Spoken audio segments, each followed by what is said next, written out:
laakiin markay dadkeenu ka yimaadaan Afrika ama Soomaaliland ama Soomaaliyada ay xagga ka yimaadaan halkan yimaadaan waxbarashadii systemka ay ka yimaadeen iyo kan kala duwan tahay oo ku yar adkaata sida ula qabsan lahaayeen maadaama aad macallin tahay waxbarashadiina aad xoogal u tahay sidee dadkaas aad u caawisaan sidayse ula qabsadaan waxbarashada systemkeeda waa su'aal wanaagsan halkan wuxuu ku saleysan yahay barnaamijku in chronological age ilmaha haddii uu 10 sanadood jiro inuu fasalka markaa uu galo shanaad weeyaan ka soo qaad inuu yaro Soomaaliyeed oo aan basicii soo marin in la keeno halkan marka halkan markuu yimaado waxaa la leeyahay 10 sanadood buu jiraa fasalka shanaad buu leeyahay dabada fasalka shanaad buu leeyahay caqabad bay ku noqotay macallimiintii iyo systemkii jirayba runtii sidii uu ilmahaasi ula jaanqaadi lahaa oo uu horumar u samayn lahaa si degdeg marka maxay u qabtaan waxaa loo qabtaa isagoo kalaaskii dhiganaya ayaa la isku dayaa in haddana hoosta laga soo dhiso waxaa jira the supplementaries iyo tuition iyo aad baan u ammaanayaa runtii hooyooyinka Soomaaliyeed ee waddankan jooga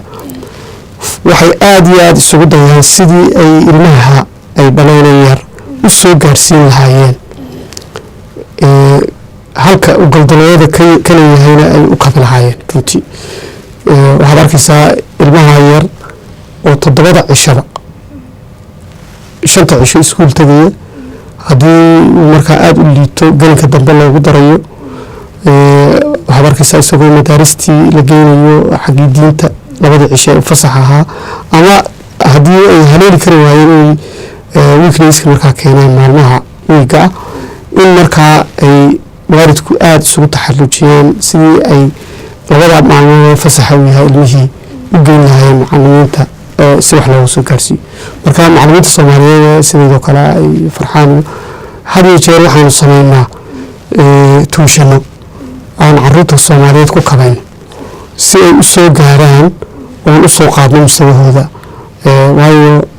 cidna saboolka ma aha maskaxda qof waliba waxa weeyaan sida wax loo baro iyo sida loogu dadaalo weeyaan marka ilmihii yaraa shalay yimid halkii carruurta Soomaaliyeed aad u fahmay wanaagsan runtii fahmada xagga ku jirta fudeedkeena leenahay laakiin fahmada Soomaalidu aad bay wanaagsan tahay intii aan iskuulada ku jiray waa 12 sanadood 16 sanadood baan macallin ahaa maamulan ahaa intaas sanadood aan waxbarashada ku soo jiray carruurta la shaqeeyay aad bay runtii iyo cajiib gelisay ilmo yar shalay la keenay oo ku qaatay muddo 2 sanadood gudahoodii inuu kaga baxo levelkii dabcan haddii aan la dadaalin muu gaarin halka marka waalidku hadii jeer waxaan faraya waa dadaalaysaan laakiin waa in dhaqamadana wax laga yara bedela ilmihii haddii maalin walba iskuulkii la keenay ee caawinayay laga kaxeeyo oo iskuul cusub la geeyo ama meeshii uu ku jiray laga guuro oo meel kale la tago inta ay ku qaadanayso isbedelkaasi ee uu kula qabsanayo hadda meesha kale cusub ayaa waqti ah marka waxaan waalidka kula talin lahaa in hadii jeer sabir yeeshaan oo ay u daayaan ilmaha meesha uu joogo wada shaqayn la sameeyaan macallinka waayo haddii xiriirka aqalka iyo iskuulku uu wanaagsan yahay ilmahaasi uu kabcaya wasaaradda waxbarashada halkan aad bay local authority isugu dayaan qarash fara badan baa kaga baxaa runtii sidii ilmaha yar loo siin lahaa caawimaad fara badan waxaad arkaysaa barnaamijyo fara badan oo intervention ah oo ilmihii loo sameynay hadii jeer taa waxay aad u dhacdaa markuu ilmuhu primary yahay markuu secondary gaaro dee geed qalloocday sida markuu weynaado sida loo toosiyo way adag tahay taasaana keenaysa hadii jeer in carruurteenu ay marka ay secondary gaaraan heer secondary ay ku yimaadaan ay dhibaatada ku dhacdo oo wixii la qabsan kari waayaan in ay beerahay halkaas soo gasho oo marka dambe ay noqdaan dad ka soo taagna oo iska istaaga oo diida waxbarashadii oo yiraahdo bas khalaas halkaasaan ku doonaya marka suuqa gala oo marka systemkii iyo mushakalaadkii faraha badnaa marka ay ku dhacaan waxa weeyaan horta caruurta soomaalida wadankan dhowr noocdoo kala qaybin karaa. qayb waa qaybta aad tiri iyagoo ama wadankan yimi wadankii ka yimi, qaarna waa qaar ku dhashay, qaarna waa qaar imika hadda sidaan eegno imika ingiriiska dadku usoo batay oo ka yimi yurubta kale si oo markaas iyadana waa gaar. waxaa jirta kuwa wadankii ka yimi dhibaatooyin fara badan bay la kulmaan. dhibaatooyinka ugu weyn la kulmaan waxaa ka mid a maadaama ay ka yimaadeen duni kale dal kale waxay la kulmaan waxa ku dhacaa cultural shock wax la yidhaahdo, ama qofkii yaraa oo la kulma de wax aanu arki jirin u qaado de muddo ku qaadanaysa maskaxdiisii ayaa jirta. marka kaas mid weeye. waxaa jiri karta caruuraha matalanka qaar ka yimid dagaalo oo imika haddaad eegto mudaqadan karin qaarkeed wax ka socda dagaalo, markaas laftigeedii wax laga yaaba trauma wax la yidhaahdo inay ku dhacdo. waxaa ka yimaada dad matalan runtii laga yaaba inay dhisan yihiin, markay iskuulka yimaadaan badiba dadkan inkastoo aynu ingiriiska dadka aynu kasoo jeednaa ay la odhan karo ilaa qarnigii 19aad aakhirkiisa ama bartamihiisii way joogeen, haddana aad maynan caruur ma inayna iman jirin, caaliyad ma inayna iman jirin. marka waxaa ku dhacday ama inaa haysato laftigeeda inaynu isfahmi la-nahay. dugsiyadii oo kale markaan ka hadlayno macalimiintii waxay badan macalimiin dabaqada dhexa ah oo iyagu wadankan matalan kale dee wax ku bartay aan afrikana tegin caruurtan iyo waxay dee wacyiga joogin. marka caruurtan waxay ku leeyihiin laba duni markay iskuulka tagaan sibaa looga leeyahay, sibaa looga dhaqmaa. taas dhib baa ku timaada qofka markaa isagu wadanka ku cusub ama ka yimi dee meel aan sidoo kale ka jirin. waxaa ku dhaca in iyagoo waxgaraadkoodu aada u sarreeyo oo ay aqoontoodu meel walba ay garanayaan ay haddana marka dee afka ciilo.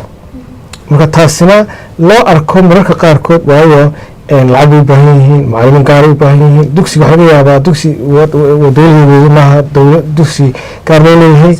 marka lacagtiina inayna dugsigii hayeen macalimiintii gaarka haysan. taas dhib baa ka jirta. macalimiin way jiraan hadda badan xoogaa soo alxamdulilah dugsiyada si fiican loo shaqeysa oo ambasator u ah oo iyaga iyo macalimiintii waalidkii inkastoo shaqadooda tahay saas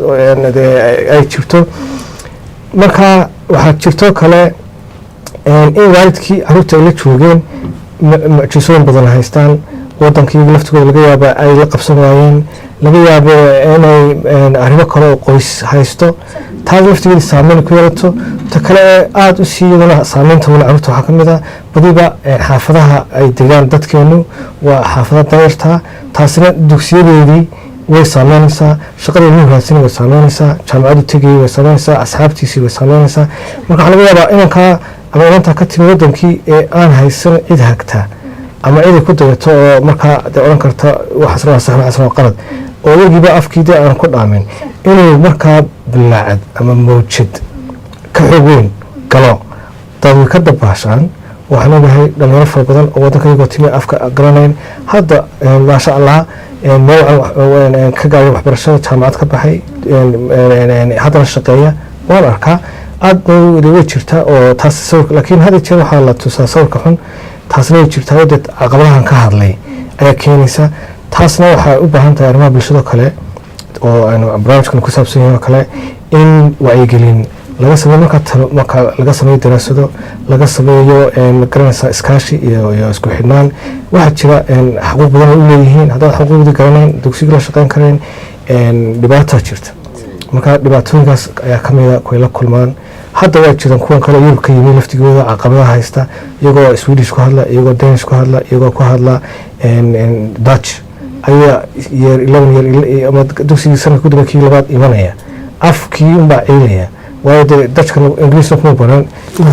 marka taasna waxay keenaysaa inuu waxbarashadii markii imtixaanka ugu dambeeya dugsiga sare aanu keenin wax wacan. taasna ay dabarto inuu college fiican ama course fiican galo. taasina dib u dhigto inuu shaqo helo. taasina dib u dhigto inuu jaamacadii galo. taasina dib u dhigto inuu qofkii dib u dhac ku yimaado u nuglaado waxyaabahan haddii balwadu tahay, hadday dhaqan xumada tahay hadday diinta daryeelid la-aanteeda tahay ama hamigiisii waxbarashada uu isbedelo is yiraahdo xeerad ku shaqaysatid haa u yaraado taasna markaa aad og tahay dee mandaqadan ka nimi dhibaatada ka jirta taasna ay la kulanto qoys yeesho marka halkaa wareega uu ka bixi waayo dabna halkaa ay dhibaato ku timaado marka taasna waa waxyaabaha ka mida la kulmaa dhalinyarada ama caruurta wadanka joogta farxaan waxaa jira daraasad aad samayseen oo hay-adan IOM-tu ay idin taageereysay ama maalgelisay muxuu ku saabsanaa daraasadaasi ama waa su-aal fiican daraasadan waxay ku saabsaneyd sidaad ogtihiin laanta socdaalka adduunka waa laan hoos timaada United Nationka qaybka Geneva xafiiskeedu yahay xafiisyada caalamka adduunka ku leh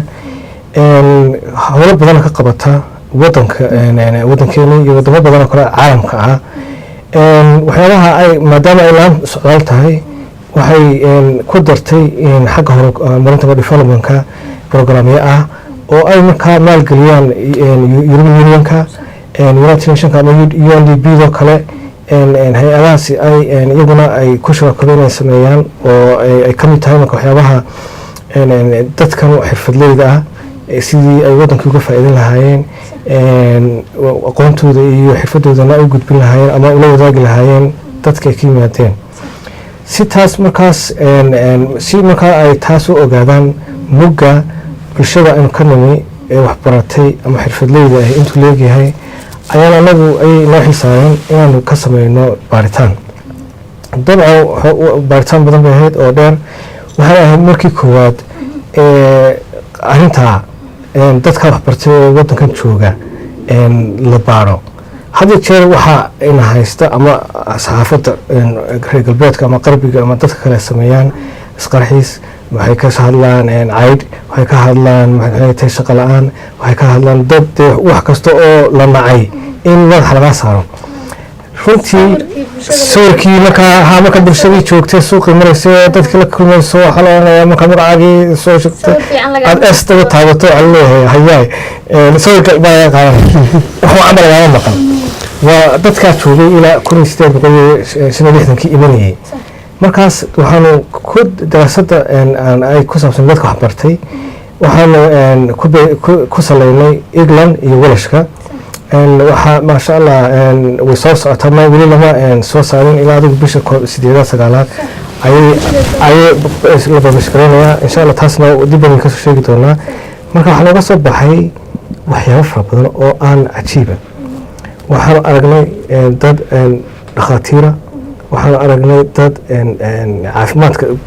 waxay badan caafimaadka tacliinta dadka aan la kulanay iyagu waxay dareemayeen dadka shuruucda bartay ama looyarada dadka xagga magaranaysa beeraha ku takhasusay ama bartay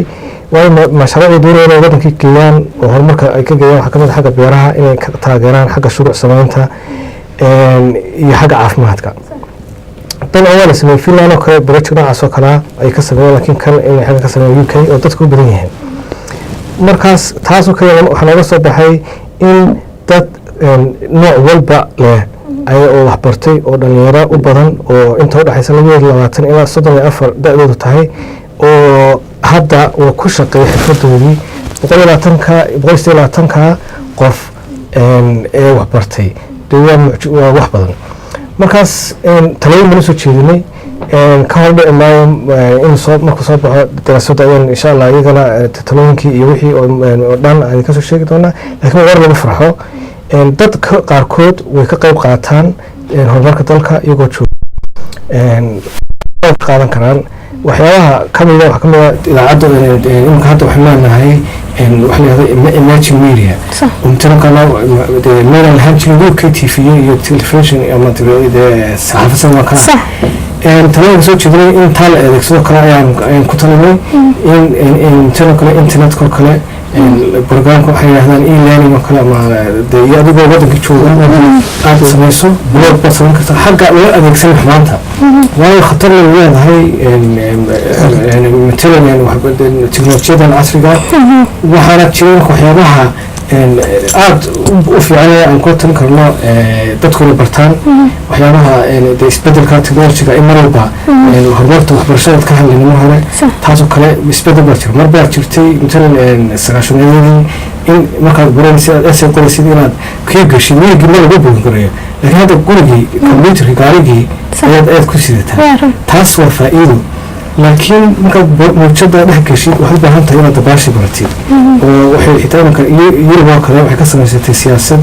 ay leedahay media literate ama in qofkii mediahan uu akhriyayo analyse garan karo kala fahmi karo sax iyo qaladka kala garan karo marka aan lagu shuban karin wax marka khatarteeda laakiin waxaan leenahay xagga wanaagsan loo adeegsado adigoo hargeysa jooga adigoo boorama jooga adigoo burca jooga adigoo meel adduunka ka mida gobolada kala jooga halkan jooga meel walba ayaa gurigaagii taas way jirta waayo caqabadaha aan kala kulnay dadku ay ka cawdeen waxaa ka mida mitaloo kale in ay jirto imika hadda xilligan oo kale waxaa xilliga xagaaga oo kale ee dadku tagaan wadankii taa laftigeeda markaad imika meel tagta aad kala kulanto caqabado way aragtay sidaad markaa ugu dhiiratay ku noqotid marka taa laftigeeda in waxaan ku talinayn wax wada shaqeyna oo dowladda maamulka dowladda hoose ka sare ka caalamka hay-adaha waxba ay wada shaqeeyaan shacabka maaragtay qurba joogta laftigooda is urursadaan ay isku xilaadaan oo markaa iyagu hadda wixii marka loo bahayo in la saxo sida ugu habboon laga yaaba inayna helin laakiin ay taas ba ayaa dee aynu aragnaa si fiican dhamaystiran waana ka asimi doona insha allah marka waxaan doonay inaan ku daro waxaa weeyaan bacda rabadaan marka aynu ciidda kala dabadeed ayaanu jecel lahay inaan launchinkii sameyno wixii ka soo baxay marka intaa ka horeysana aynu doonan doonaa si aan u gaarsiino bulshaweynta soomaaliyeed ee joogta UK iyo dadka ka daawanaya si ay ula socdaan faa'iidada laga helayo waxay tahay 780 qof oo daraasada ka mid ah ayaa waxay yidhaahdeen waanu jecel nahay inaan waddanka ku noqono oo aqoontan iyo cilmigan aanu baranay aan u gudbino dadka marka dee waa in markaa nidaam la sameeyo lagaga faa'iidaysan karayo dabcan way jiraan inay media quest barnaamij ay qoladan hay-adan caalamka caawinta sameeyeen oo ay runtii sad midaax somaliland ka qaadato mid kale iminka netherland ka soo baxay dadka ugu faraha badan ruuxii hargeysa tegayeen dhalintii waxay ahaayeen one of short time kaasi ilaa 3 bilood oo kale marka waxaa halkaa iga muuqata runtii caalamkana uu sheegay waxa weeyaan daraasadda markii aan discussionkii yeelanay in horumar weyn runtii wadankii laga gaaray ay qolada hay-adda lagu yidhaahdeen dad u shaqeeya 20 sannadood bay mandaqada aynu ku nool nahay somaliland ka horeysa runtii marka taasi waa ammaan aan dadka reer somaliland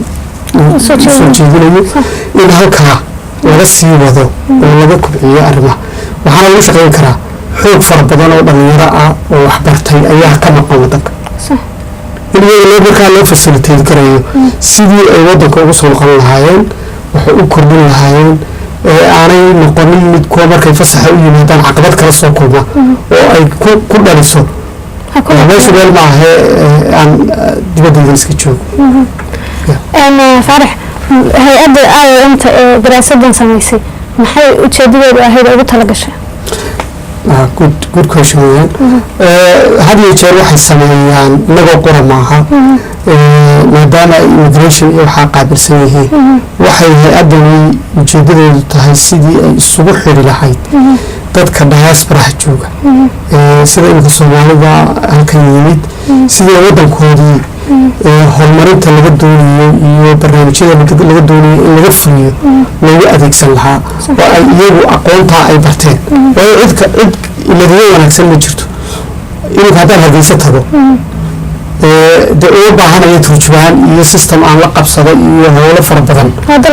dalkaygii markiiba waxaan gelayaa xaafadii reerkaygii nidaamkii magaalada ayaa wax qabanaya meeshii soo caqabad ugu noqonaya meesha uu qof kale oo wax bartay ay ku qaadanayso cala alaqal 6 bilood inuu la qabsado barnaamijka sida u soconayo sida ay dadka u fahmi lahaa waayo waxaa jira caqabado ay leeyihiin culture walba oo tagto maadaama ay taasi jirto waxa ugu wanaagsan ay isla eegeen waxay tahay in laga faa'iidaysan karo dadkii waddankaa u dhashay ee wax u bartay cilmiga u fidiyaan taasaa ka dambaysa in baahiyi jirto baahida jirtay ee daraasaddan ay doonayeen inay ku ogaadaanna waxay ahayd ma la heli karayaa dad soomaaliyeed oo bartay cilmiga judiciaryga ma garanaysaa courtiska iyo looga ku saabsan si loo xoojiyo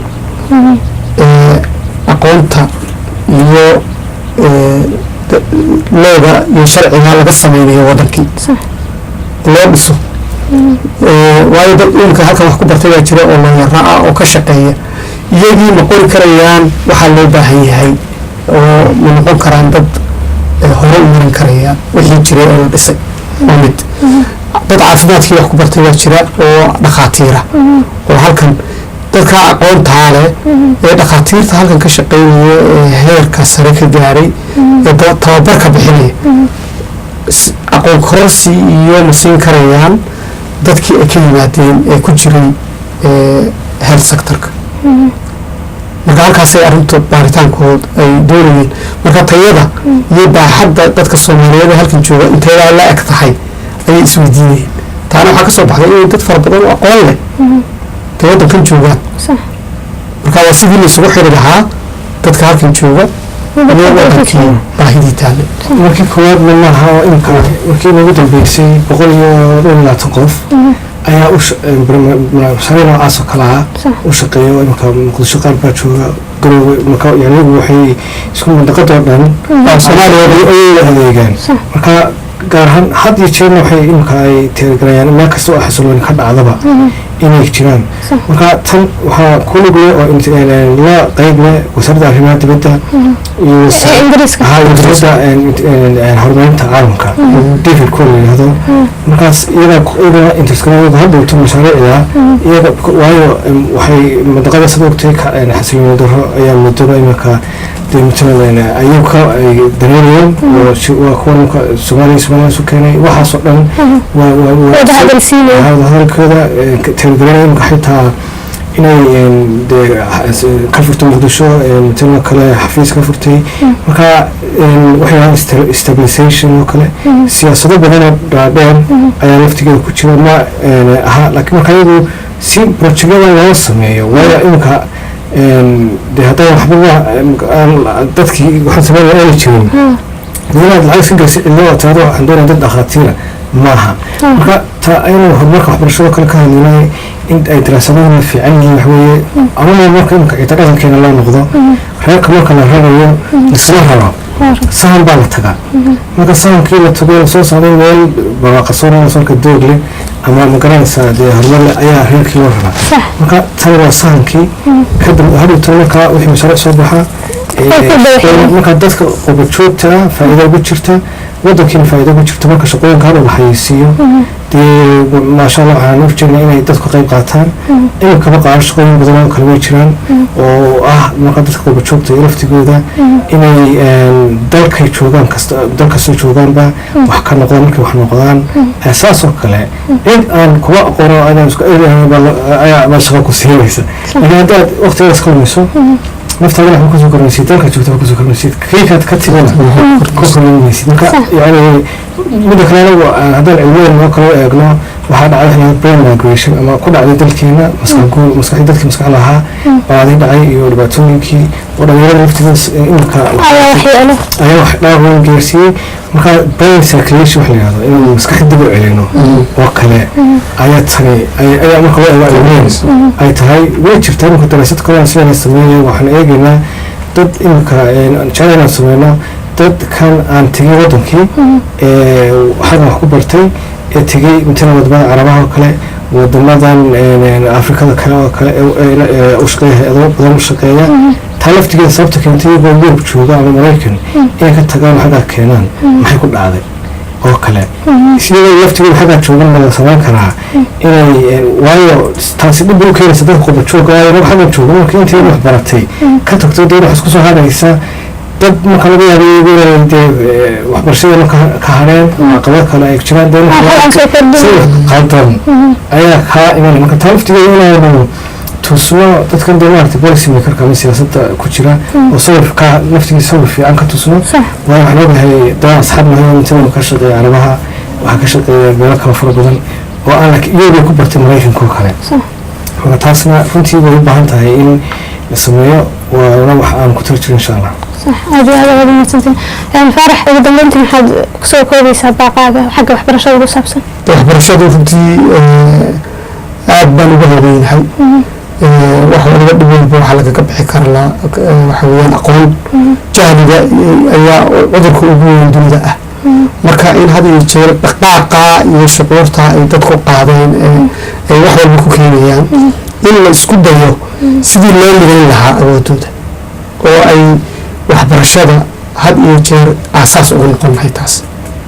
anaga waxaan leenahay imaanaan imagin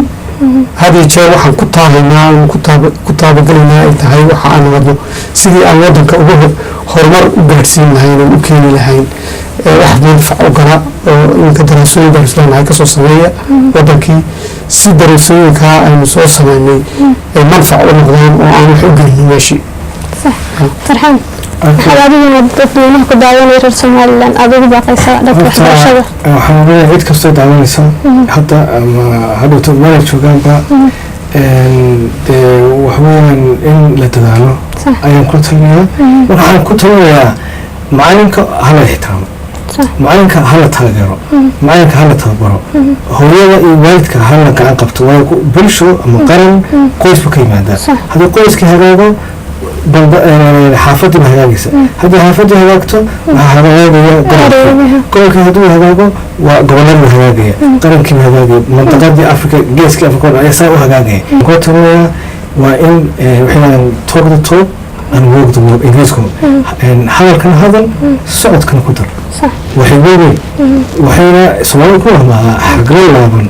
xoolo kula yimaadaan haddaad filato in barashada horumarto haddaad filato in shaqooyin la abuuro haddaad filato inaad geeska afrika wax ka noqoto caalamka wax ka noqoto ficilkana waxbarashada ku dawaan waayo wadamada kusoo sheegoo kale singapore dhaqankooda gashay dadka imka indiya oo kale inkale jiniiska ama indiya ka yimi ingiriiska jooga waa kuwa ugu sareeya waxbarashada wadankan taas maxay ku tiri dhaqankiisii bay gashay inaga maama waxay tiraahdaa aqoon la-aan waa iftiin la-aan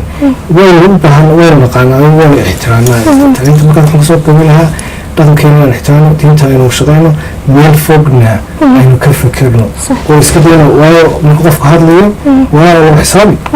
waxaa laga yaabaa asluub buu leeyahy waxay dhahaan imka asluubta intan askarigu dhaqan buu leeyahy militarigu dhaqan buu leeyahy waalidku wuxuu leeyahay ixtiraam iyo waa in la baraa marka ilmihiina markaad ku ababiso ee aada barto mitaranka aabuurnimo waa maxay maxay ahayta hooyanimo waa maxay qaran waa maxay kuna isticmaalaya citizenship education oo markaa waxaa la baraya qofka yar xaquuqda lagu leeyahay ee dalka ku leeyahay xaafadiisa ku leedahay iyo xaquuqda isaga uu ku leeyahay inuu foodo aad iyo aad ayaad u mahadsan tahay waa tahay daawadayaal waxaan soo gaarnay gabagabadii barnaamijkeena arrimaha bulshada kaga hadlaynay waxbarashada guud ahaan dalka iyo dibaddaba iyo sidii waxbarashada loo horumarin lahaaba waxaa barnaamijkeena la falanqeynaya marti noogu ah faarax cali nuur oo macalin ah isla markaana sameeyo daraasaadka waxbarashada iyo arrimaha bulshadaba iyo farxaan cabdi nidaal oo isaguna sidoo kale macalin ah sameeyana daraasaadyo cilmi baarista waxbarashada iyo weliba arrimaha bulshada aad iyo aad ayaad u mahadsantihiin mar kale insha allah kuna soo koobi karna barnaamijka caawa keliya mar labaad waan isku soo noqon doonaa mahadsantihiin adaa mudan furqaan aadaan kaaga mahadcelinaa martiqaadka qiimaha qaayaha leh aad nagu casuntay insha allah waxaan rajeynayaa kulamo badanaa dambana aan isku iman doono insha allah وقتها داوية أنت كل مدة برنامج كان لمدة أنا إذا مرتبة شرفت له إذا بهذا فرصة في قرنك حرمتي سنوات لندن بحاجة إلى تبين سداية. السلام عليكم ورحمة الله وبركاته.